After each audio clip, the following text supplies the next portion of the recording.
এই স্থান নারীদের জন্য নয়। আপনি চলে যান এখান থেকে।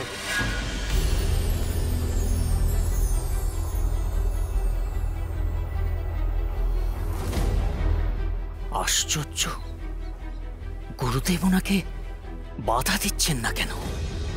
এত বড় তান্ত্রিক হেরে গিয়েও এত তেজ। দুটো শিশুর কাছে হেরে গিয়েও শিক্ষা হয়নি তোমাদের? আপনি কিন্তু মন্দিরের নিয়ম লঙ্ঘন করছেন। নিয়ম? নিয়মের দেয়াল তুলেও তো এই দুটি বালককে আটকাতে পারলে না। তারা তো একটিবারেই পরীক্ষায় উত্তীর্ণ হলো। যারা এইটুকু দুটো শিশুর কাছে হেরে যায় তারা আবার নিয়মের ধ্বজা তুলে মেয়েদের মায়ের মন্দিরে প্রবেশ আটকায়। দুও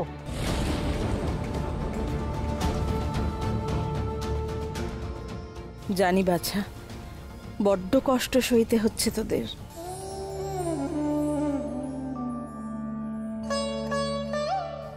কিন্তু তোরাই যে আমার ভরসা।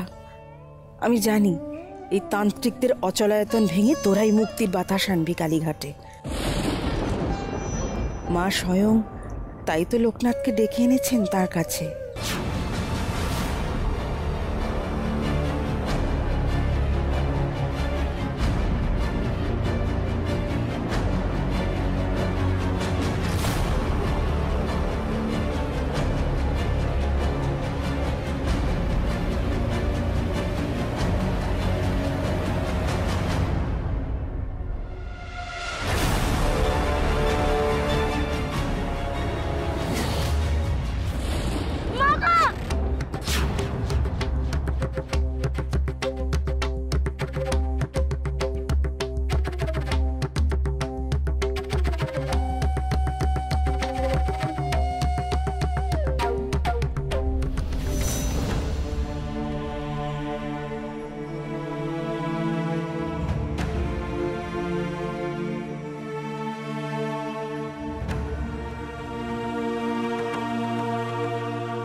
মেয়েকে এবার বিয়ের মণ্ডপ থেকে নিয়ে চলো দিদি।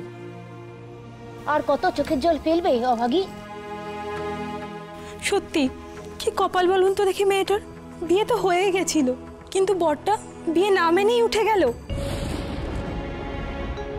এখন তো সারাটা জীবন নামমাত্র সধবা হয়ে কাটাতে হবে। এখানে পাথরের মতন বসে থেকে আর কি হবে? যা হবার তা তো হয়েই গেছে। ও ঘরে চল বন্ধ।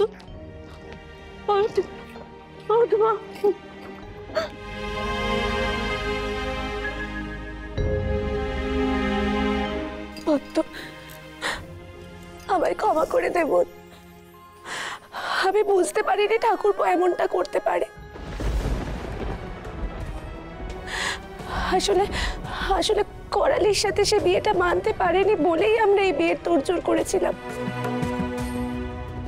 শুধুমাত্র তার সুখের জন্য করালি ঘর ছেড়ে চলে গেছে, সারা জীবনের জন্য তাকে সব বাঁধন থেকে মুক্তি দিয়ে। শত কষ্ট হলেও আমরা পদ্মর মধ্য দিয়ে নিজের মেয়েকে খুঁজে পেতে চেয়েছিলাম, কিন্তু ওর সাথেও যে এমন বড় অবিচার হবে একেবারেই ভাবতে পারিনি। আপনাদের মেয়ের সঙ্গে ওর বিবাহ হয়েছে জেনে এ বিয়েতে আমি প্রথমে মত দিতে পারিনি। শুধুমাত্র ওর মুখের দিকে তাকিয়ে ওর কথা ভেবে আমি এই বিয়েতে মত বদলাতে বাধ্য হয়েছিলাম। সেদিন যদি আপনার দেওরের বদলে আমার মেয়ে কঠিন অসুখে মারা যেত তাহলে ভালো হতো। এখন তো ওকে সমাজ সংসার কেউ মেনে নেবে না।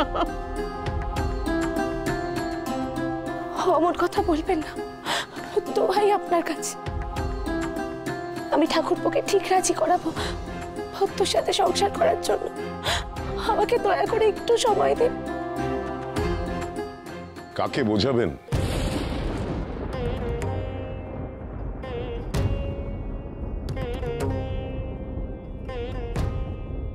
ছোট জমিদার বাবু সেই যে রাতে ঘরে ঢুকে দৌড় দিয়েছেন, আর একটিবারের জন্য দৌড় খোলেননি।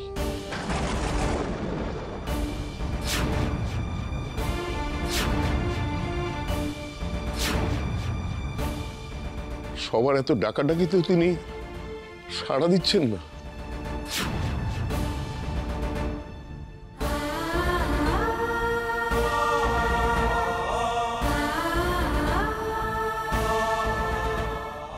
বেরোতে ওকে হবে।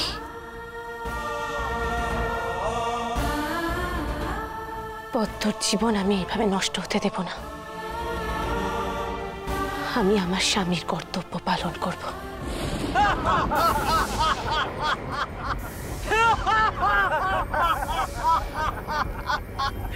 দেখো, তোমরা সকলে দেখো, যাদের নিয়ে ভৈরবী গর্ব করছিলেন তাদেরই মধ্যে একজনের দুর্দশা দেখো। কি সব অহংকারের দফা রফা হলো তো? এখন তো এই ধুলো পাই এই বালকের হাত ধরেই বিদায় নিতে হবে। মাফ করিস লোকনাথ, আমি ভয় পেয়ে গেছিলাম।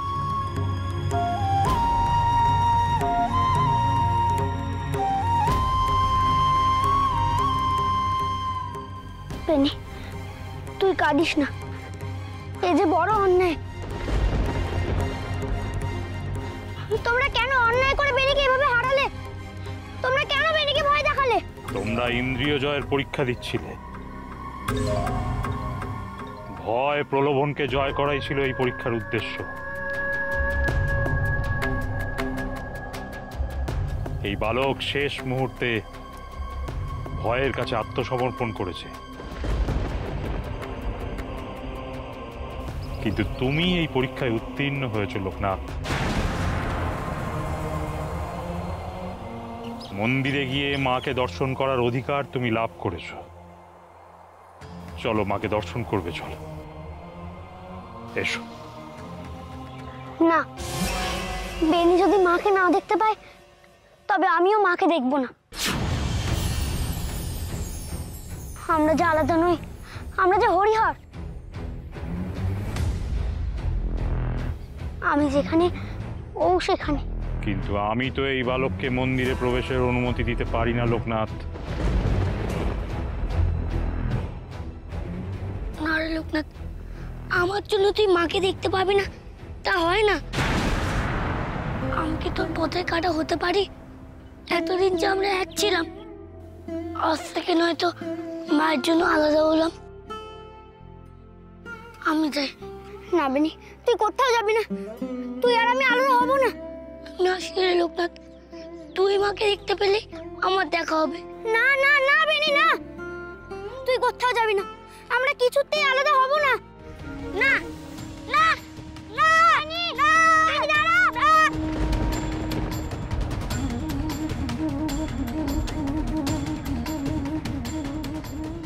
আমাকে যেতে দাও না গো, আমাকে বেনিকে আটকাতেই হবে। ওদের চলে যাচ্ছে, দেখছো না? আজ যদি তুই মাকে না দেখে চলে যাস তাহলে এই মন্দিরের দরজা চিরকালের জন্য বন্ধ হয়ে যাবে তোর জন্য। শত পরীক্ষা দিয়েও, শত পায়ে ধরেও এই মন্দিরে তুই আর কিছুতেই প্রবেশ করতে পারবি না, কিছুতেই না। না, ও আজই মাকে দেখবে। আমার জন্য থেমে যাবে না। আমি আসি রে লোকনাথ। না বেনি, তুই যাস না। ভৈরবী মা, ওকে আটকাও। আমাকে আমাকে তোমরা যেতে দাও না, যেতে দাও না বেনির কাছে। বেনি, বেনি দাঁড়া ভাই। ছাড়ো লোকনাথকে। এক যাত্রায় ওদের পৃথক ফল হবে না। তোমরা লোকনাথের জন্য মায়ের দরজা বন্ধ করার কে? যেদিন লোকনাথ ফিরিয়ে আনবে বেনিকে, সেদিন মা নিজেই ওদের জন্য দরজা খুলে দেবেন।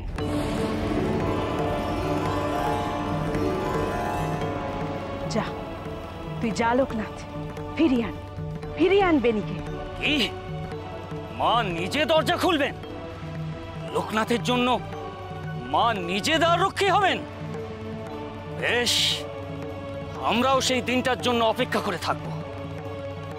যা, খুঁজে আন তোর হরিহর আত্মাকে, যা। আমিও দেখব মা তোর জন্য কিভাবে এই মন্দিরে ঠাঁই করে দেয়। আমিও দেখব। যা। আসবো, আমি বেনিকে নিয়েই আসবো।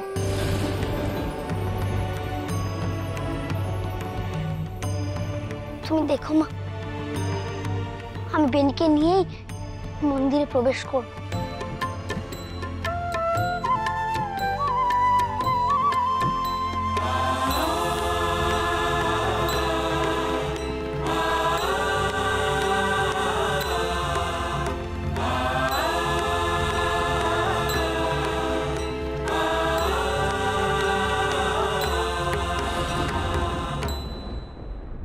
একটু সরুন দেখি, একটু জায়গা দিন।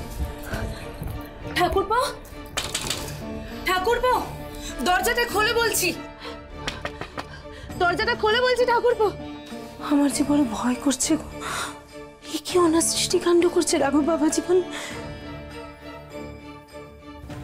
জানি না গৌরী, কালী মায়ের মনে কি আছে শুধু তিনিই জানেন। ঠাকুরপো, ঠাকুরপো, দরজাটা খুলে বাইরে বেরো বলছি। ঠাকুর, তুমি তো আমার মেয়েটাকে রক্ষা করবে আমি জানি,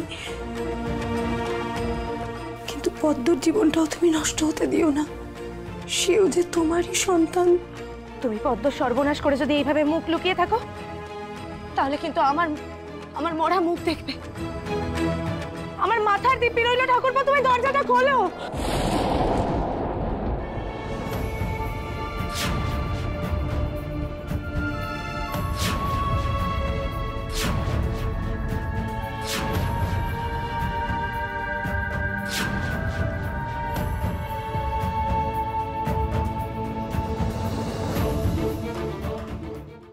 ঠাকুরপো, তুমি এভাবে?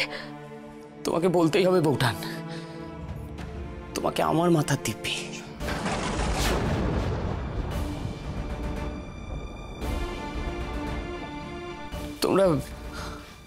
তোমরা কি জানো দাদা কোথায় গেছে, কেন গেছে? তোমার দাদা করালির খোঁজে বেরিয়েছেন, সেই কথা পত্রে লিখে দিয়ে গেছেন। দাদা আগাগোড়াই ঠিক ছিল বউঠান, তাই তো করালির খোঁজে গেছে। আমিও সেই পথেই যাব। না না ছোট জমিদার বাবু, আপনি করালির খোঁজে কেন যাবেন? সে তো আপনাকে বিবাহ বন্ধন থেকে মুক্তি দিয়ে গেছে। তাতেই তো সবকিছু শেষ হয়ে যায় না। বিয়ের বন্ধন থেকে আমি মুক্তি পেলেও নিজের পাপ থেকে তো আমি মুক্তি পাইনি। করালির মর্ম না বুঝে আমি পাপ করেছি,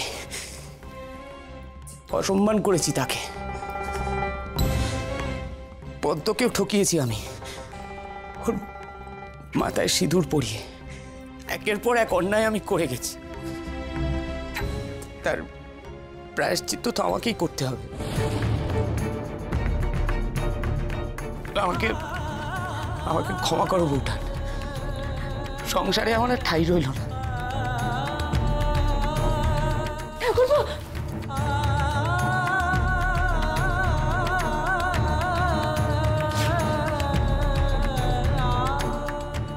ও কি বাবা জীবন, আমাদের মেয়েকে ছেড়ে রেখে কোথায় যাচ্ছ? হ্যাঁ, ওরে হতভাগী, তোকে ছেড়ে যে তোর স্বামী চলে যাচ্ছে।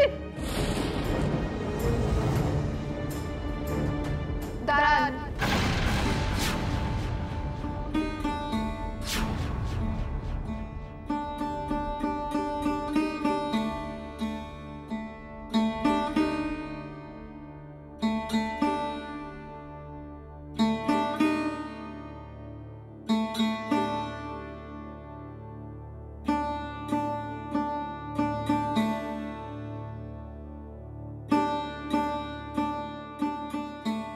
আমি জানি আপনি আমার উপর শোধ নিচ্ছেন। আপনার অসুস্থতার সময় আমি আপনার পাশে আসতে পারিনি, তাই আজ আপনি আমায় বিয়ের পরে অস্বীকার করে চলে যাচ্ছেন। কিন্তু বিশ্বাস করুন, সে সময় আমার বাবা আপনার সাথে বিয়ে দিতে অস্বীকার করেছিলেন। আমার কোনো দোষ ছিল না, আমি তো ছেলেবেলা থেকেই মনে মনে আপনাকেই স্বামী হিসেবে মেনে এসেছি। আমায় ক্ষমা করো পদ্ম। স্বেচ্ছায় হোক অনিচ্ছায় হোক আমার ভাগ্যের সাথে করালির জীবন তো বিয়ের দিনই বাধা পড়ে গেছে। সেই বন্ধন আমি অস্বীকার করব কি করে? কাল তোমায় বিয়ের সময় আমি প্রতিটা মুহূর্ত তাকেই দেখেছি। কি হলো, চেয়ে রইলেন যে? সিঁদুর পরাবেন না? করালির মুখ মনে করেই আমি তোমার স্মৃতিতে সিঁদুর পরিয়ে দিয়েছি। তোমার কাছে আমি সত্যি ক্ষমা প্রার্থী পদ্ম। আমার জীবনে করালির ভূমিকা কতটা সেইটা বুঝতে গিয়ে আমি তোমার সঙ্গে অন্যায় করে ফেলেছি। আমি জানি না সেই অন্যায়ের কোনো ক্ষমা হয় কিনা। তাই তোমার কাছে আমার একটাই অনুরোধ পদ্ম, পারলে আমায় ক্ষমা করো। আপনার পায়ে পড়ছি, আমাকে ফেলে রেখে যাবেন না। সমাজে আমি মুখ দেখাবো কেমন করে? সবাই কি বলবে? আমি স্বামীর পরিত্যক্তা হয়ে সারাটা জীবন কেমন করে কাটাবো? একবারও ভেবে দেখেছেন আমার কি হবে? তোমার আর করালির মধ্যে এটাই তফাৎ পদ্ম।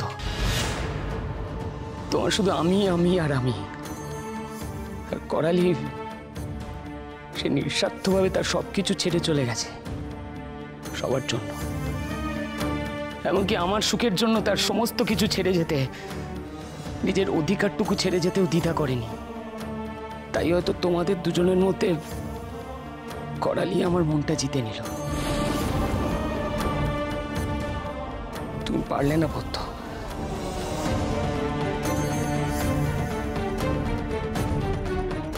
যাসলে পদ্ম, যাসলে। তোমরা আমাকে আটকাচ্ছ কেন মা? উনি তো সত্যি আমাকে ছেড়ে করালির কাছে চলে গেলেন। কি করবি বল, সবই আমাদের অদৃষ্ট। আমি যাব ওনার পেছন পেছন, যদি ত্যাগ করতে হয় করালিকে করবে, আমাকে নয়। বেনি, বেনি দাঁড়া ভাই, দাঁড়া, বেনি। আমি তোর সাধনার পথে বাদ হয়ে দাঁড়াবো না লোকনাথ, কখনো না।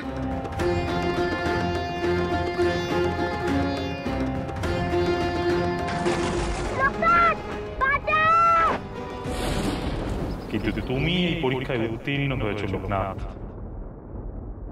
মন্দিরে গিয়ে মাকে দর্শন করার অধিকার তুমি লাভ করেছো। না না, লোকনাথ কেন লাগছে?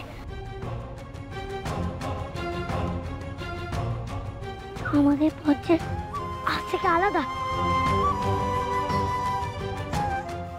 আমিও লোকনাথকে বিরক্ত করবো না। মা কালী, আমার জন্য যেন লোকনাথ না আটকে যায়। লোকনাথকে তুমি দেখা দিও মা, দেখা দিও। বেনি দাঁড়া, বেনি।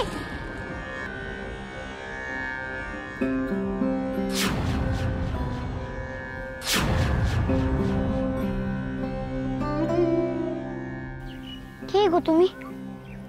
দে না বাবা, দুটি ভিক্ষে দে না। কতদিন পেট ভরে খাইনি। আমার কাছে কিচ্ছু নেই গো, আমাকে ওই দিকে যেতে হবে। তোর কাছে দুটি ভিক্ষে চাইলাম আর আমায় ফিরিয়ে দিবি তুই? দে না, দে না বাপ, দে না। গুরুদেব বলে দিয়েছিলেন ভিক্ষে চাইলে ফেরাতে নেই, কিন্তু ওদিকে বেনিতে চলে যাচ্ছে। ওরে বেশি কিছু নয়, ওই কালীঘাটের মায়ের পায়ের থেকে দুটো পয়সা দেনে নিজে হাতে আমায় দিয়ে তুই, তাহলেই আমার দেশটা সব মিটে যাবে, সব মিটে যাবে। তুই দেখো কাঁদছিস কেন রে বাচ্চা? তুমি যা চাইছো তা দেওয়ার আমার সাধ্য নেই গো। যতক্ষণ না আমি আমার বন্ধুকে ফিরে পাচ্ছি ততক্ষণ আমি মন্দিরে পা রাখতে পারবো না।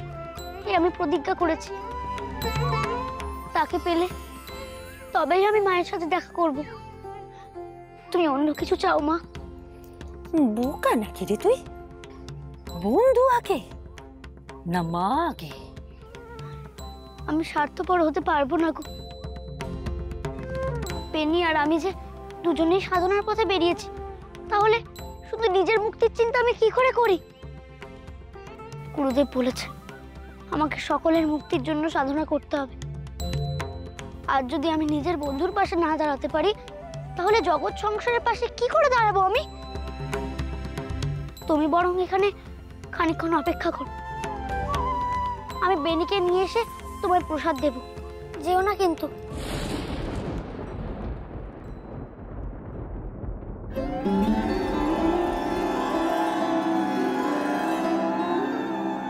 এই বয়সেই তুই মানুষের মুক্তির কথা ভাবিস লোকনাথ?